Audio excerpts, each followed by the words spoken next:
So what do you do if you're given a drawing in the wrong units? So for example, if I'm given a drawing that's in inches, but I want my output file to be in millimeters, do I want to sit here with my calculator and convert every single measurement into a different system of measurement? Probably not. That would take a ton of time. One of the wonderful things about Inventor is it does it automatically for you. So you can just toss that calculator aside and open up the program here. So this drawing here, I can see that it is indeed in inches. My dimensions here are in inches, but my output file I want to be in millimeters. And I'm just going to check that this new part I have open is in millimeters. So I'm going to go up to the Tools section on my ribbon. I'm going to go to Document Settings, and in here there's a tab called Units. In Units, you can see that this file is set up in millimeters. And I don't want to change this because I do want a metric output file, so I'm going to leave this alone. I'm going to just start my 2D sketch.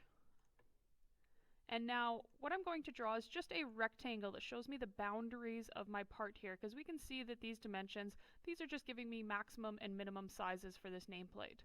So I can see that the length of my rectangle is 3 inches minimum and 5 inches maximum.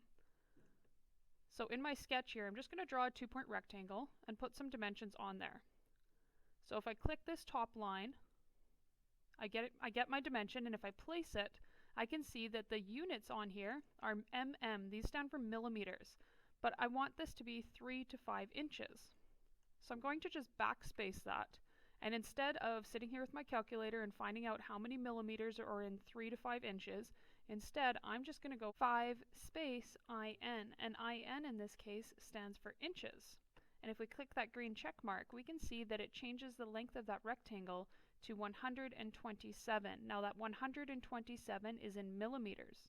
Again though, if we go to edit this, if I click on it again or double click on it to edit it, you'll notice that it still shows me the input of 5 inches, which is a super handy tool because this makes it easy for me to go back and check that I actually followed the dimensions I was given, even though I'm converting them into metric here.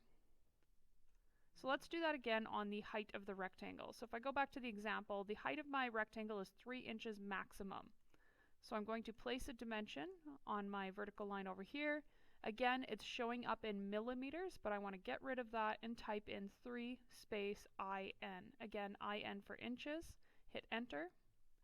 And we can see that it changes that height to 76.2, and we know that 76.2 is in millimeters because my overall file here is in metric units. Again, if we double click on that to edit it, we can see that it still shows us the input we typed in there, which is 3 inches. And if you hover your mouse over it like I'm doing right now, you can see that it tells us what the conversion is in millimeters there.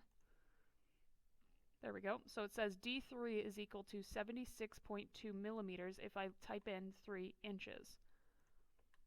So let's do this the other way now. So I'm going to finish sketch.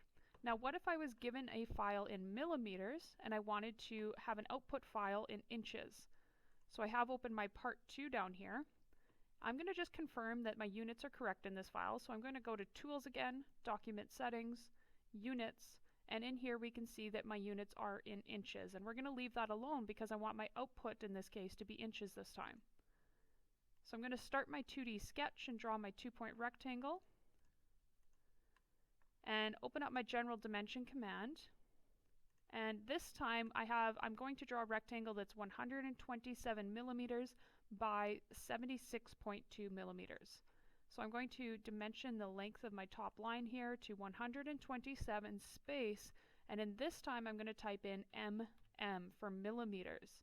So mm is the abbreviation for millimeters, and again, if you hover over it, it tells us what that conversion is going to be in inches, which is 5 inches.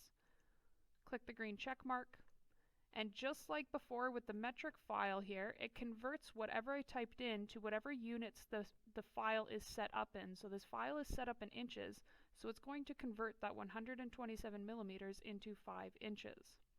Let's do that again on the side here. So I'm going to dimension the height of my rectangle. The height of my rectangle is 76.2 millimeters, so space mm. Click the green check mark.